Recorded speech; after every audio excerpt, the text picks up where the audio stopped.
ladies and gentlemen, boys and girls. Welcome to JAHAN-E Mann. And today we have a renowned educationist, Mrs. Rashmi with us, who is the recipient of CBSE Principals Award 2019.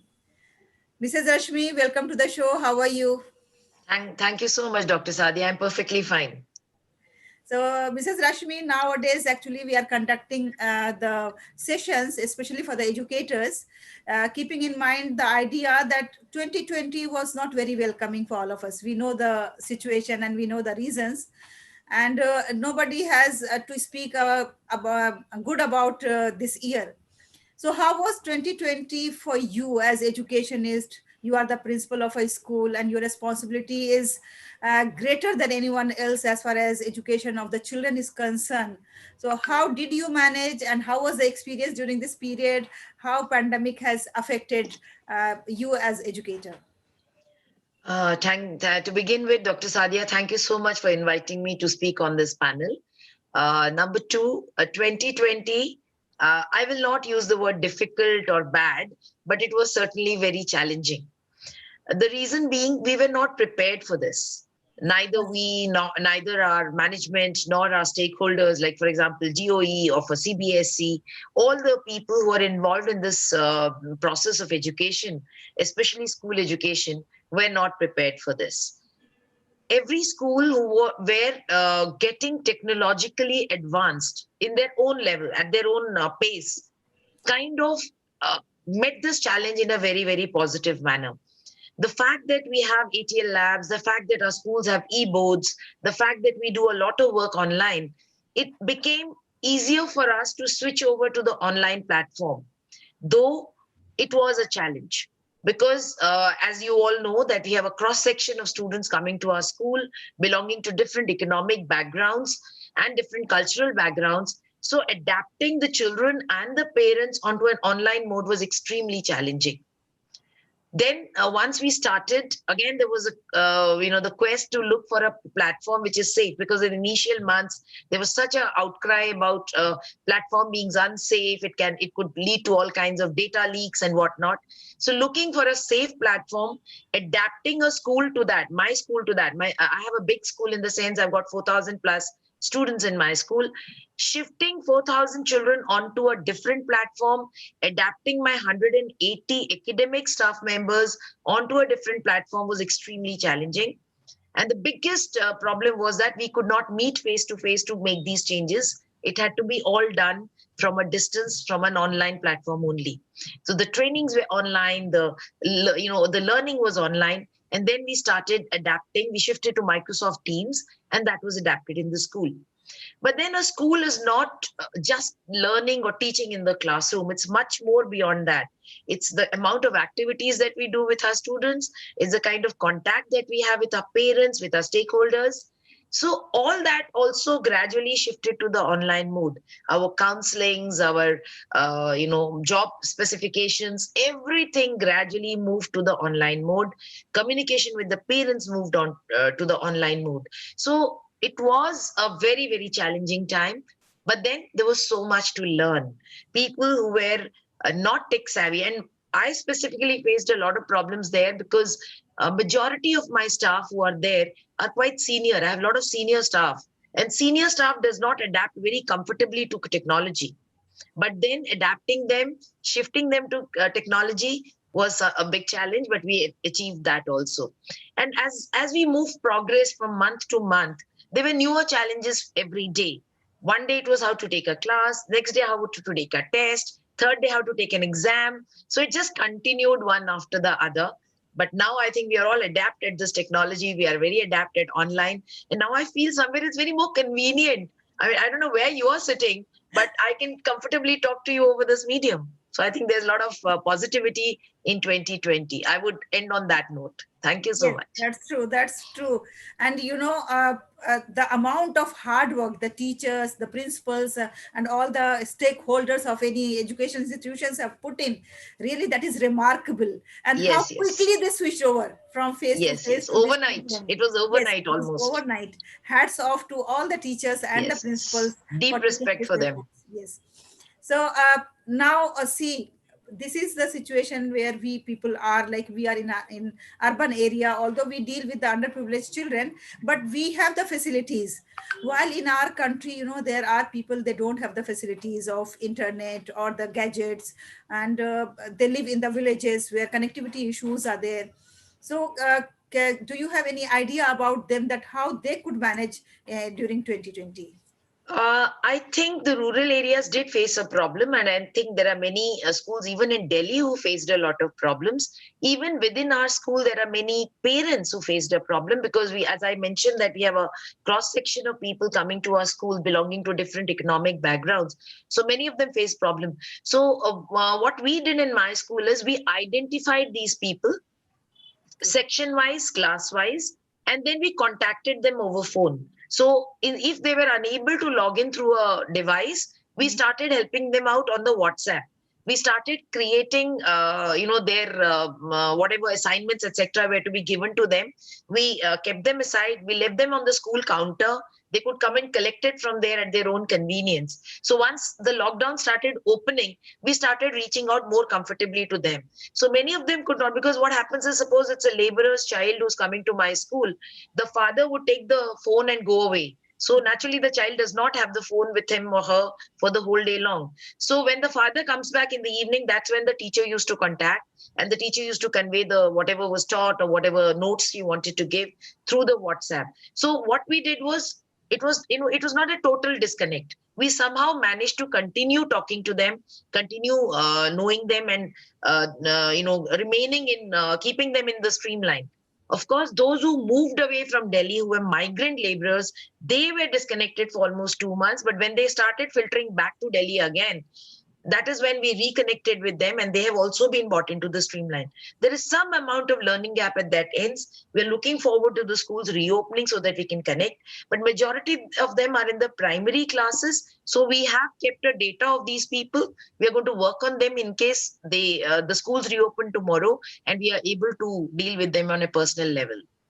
Yeah, so nice of you. It is just a nice gesture that you are trying your level best to reach to them. And that should be the attitude of all the educators, because we are not here just to deal with the affluent families. We are here to cater the needs of everyone whosoever comes to our school. Now, 2021 is just to approach. So, what is your aspiration from 2021, and what is your preparation for that to welcome with positivity? Well, everybody feels that the year 2020 was bad, and that is the reason we all of us have been suffering so much.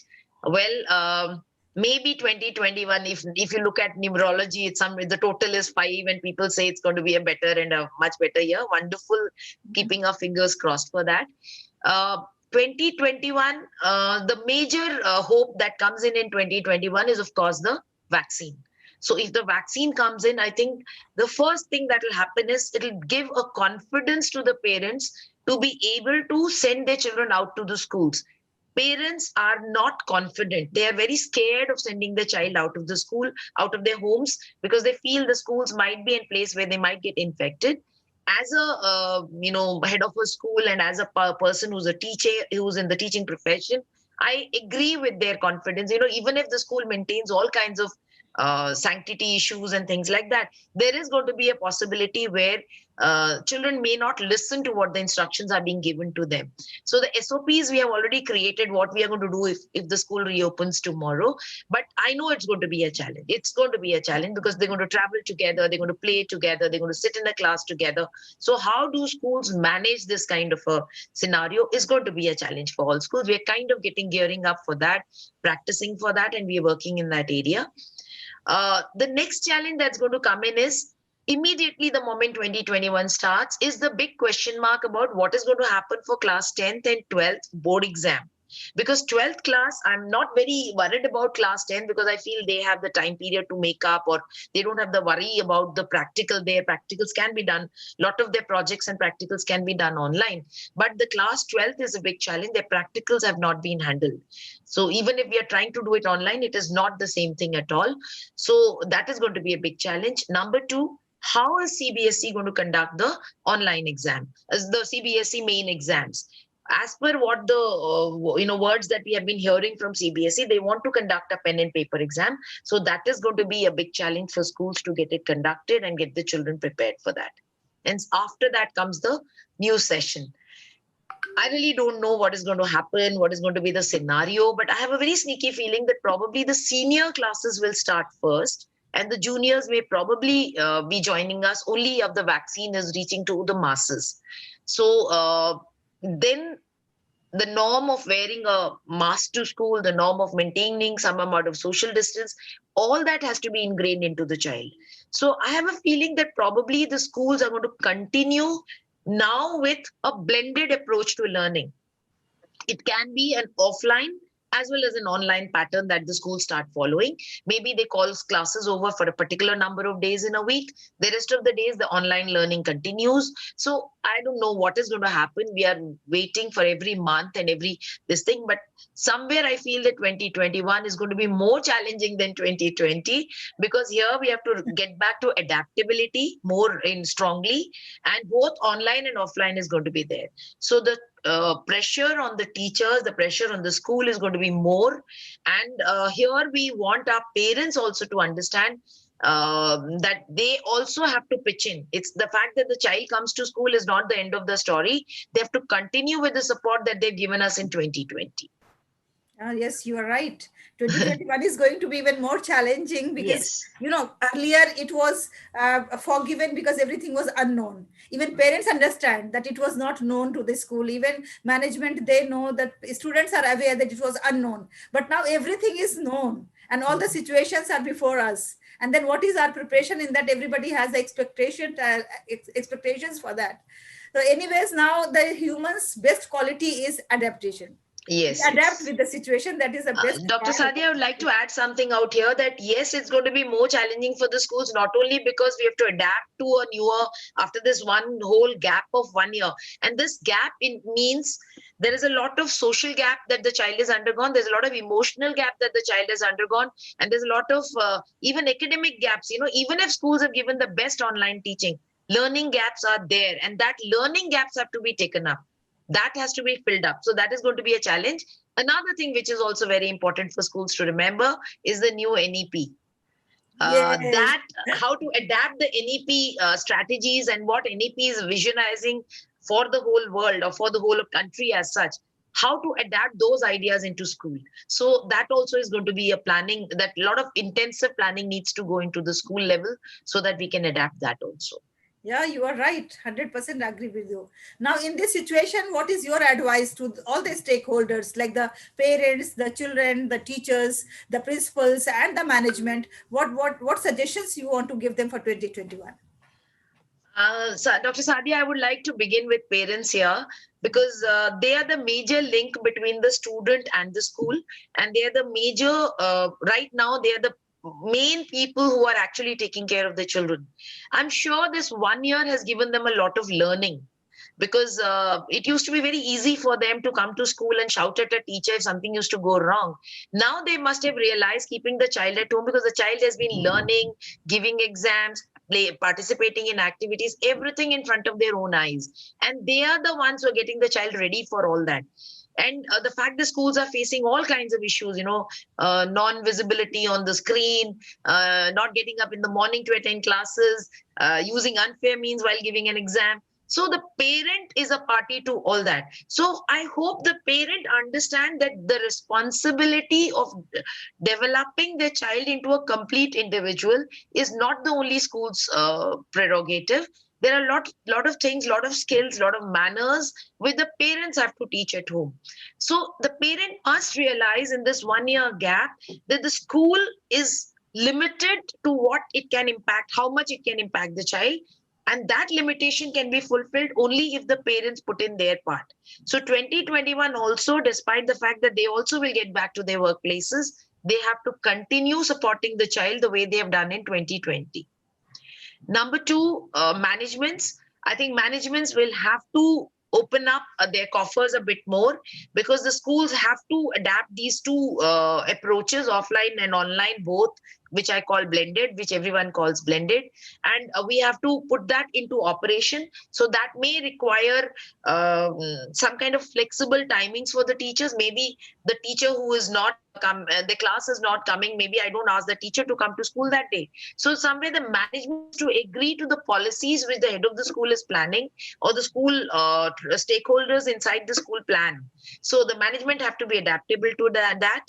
When it comes to our stakeholders like DOE or our CBSE or any other education, NCRT, etc., they have to learn or have to adapt to the fact that the schools are under a lot of pressure at this moment. We are having financial issues. We are having, all kinds of, the way the parents behave. That is also a very wrong thing. And in that scenario, how many new things can the school adapt to? So, or sending out a notice and expecting a school to adapt to it, they have to think in a much more broader perspective. Because recently, if you know, there is a one about, it came, I think, in the month of May, related to art education. Yes. We are completing that assignment right now. And I was thinking that at our level, we can do it. But what about those remote areas? Are they really doing this, or is the art education idea being implemented in the way it is supposed to be done? Or is it just a stopgap arrangement? So I think we have to think from the perspective that our country is also very varied, and how these policies can be implemented at different levels. So I think all these stakeholders have to really think, and schools should become the focal point, because schools ultimately at this moment, they're going to emerge. We are in a transition phase right now, and we have to emerge into a very, very dynamic position, or a dynamic place, where a child is going to come for all kinds of development. And here we have to implement the new education policy. There are changes coming up in the examination pattern. There are changes coming up in the pedagogy. NCRT might come up very soon with the curriculum framework. So all that things have to be aware, we has to be implemented, put into perspective. So the schools and the stakeholders have to go hand in hand to make it more implementable. Thank you very much. It was really an insightful talk, and you have given like everything you have covered in that, the issues, the challenges, Dr. and Sadia, we are yes, living it day in and day out. yeah, that's true. And it is really wonderful. And the people, those who are relaxed, I sometimes surprised on them how they could be so relaxed as far as the education of the children is concerned, because they are the future of our country, and this sector is the most important sector, but it is less talked about. This sector, almost all the sectors in our countries are open except entertainment, but education is a sector, the people, I don't know why they don't talk about this, why they don't cater the challenges of this sector. It is high time when we have to speak up, and we have to bring into the light of other people and in their information, that we have to take it very seriously. Thank Yes, you yes. very much. Education needs more attention, even from the government. Yeah. Pardon me saying that. The government needs to pay attention. And yes, somewhere the government has even never acknowledged what teachers have done in this pandemic. It is amazing the way they have adapted to Yes, you this are new right. technology, and now it's so easy for them to work on these platforms. I mean, I was an HOS. I'm an HOS, and for every need of mine, I had people to help me out, check out my email, give me an important document. But now I have to do it all myself. And I also learned in the process. I was never so tech savvy, but now I've also learned in the process. So I think we all of us are evolving and adapting. And with the new AI and coding coming in, I think we have to adapt all this, otherwise we'll be left behind. And the child today has to think for the future. Like suppose the child is going to give an exam in 2021. By the time he's out of his higher education, the child will be taking another 5 years to get into the job market. But in that 5 years, the job market is going to change drastically. We have noticed that the pandemic has impacted tourism. It has impacted so many industries. And by 2020, 25 or 26, when the child is ready for the job, everything will be changed. So are we getting a child ready for that age? That is what schools have to think about. The schools have to adapt. Even the stakeholders, the planners have to think in the same manner, that what is going to happen after 5 years or 6 years when the child is ready to face the world. So on that note, with a lot of hope that everything is going to be perfect in 2021, let's keep our fingers crossed that God, the Almighty is listening to us and going to put everything back into order. Yes, It has sure. been a traumatic year. It has been a very traumatic year because the way we have lost our near and dear ones, the way we have lost our close people, we have undergone this illness. I have undergone this illness. It impacts you Oh, very badly. Yes. So it does impact you you very are a badly. fighter. Actually, I adapted to both online and offline. I was going to school and all that. So somewhere that exposure happened despite the fact that I was very careful. So it happened. So you had to. And my family was impacted. But luckily, we are out of it by just home quarantine. But those who end up in hospitals are having a tough time. It's impacting their lungs, it's impacting their heart. So somewhere, it's not a very good thing to happen. So let's pray and hope it ends very quickly, as quickly as possible. Yes. Okay, thank you very much. Thank you Thank very you. much, Rashmi Thank Raji. you, It Dr. was lovely Sadia. Thank talking you for to you. inviting me over. And It was such a pleasure. Stay in touch. yeah, okay. Take care and thank you very much. Can you